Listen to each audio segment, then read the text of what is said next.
দুনিয়ার মাটিটা পচা, অধিক বৃষ্টি হইলে, মুষলধারে বৃষ্টি, একাধারে বৃষ্টি হইলে দুর্গন্ধ বাহির হয়।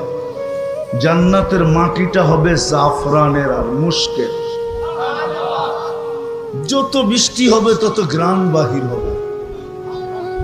জান্নাতে এই বৃষ্টি হবে না, জান্নাতের বৃষ্টি ভিন্ন রকম হবে। বৃষ্টি হবে কিন্তু এই দুনিয়ার পানির বৃষ্টি না। সুঘ্রাণযুক্ত মাটি, মুশকার জাফরানের। আমাদের ঘরের ফার্নিচার কি দিয়ে তৈরি হয়? কেন?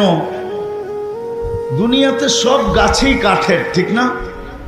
কেননা জান্নাতে কোনো গাছ কাঠের হবে না, সমস্ত গাছ হবে সোনা রূপা। জবরজুদ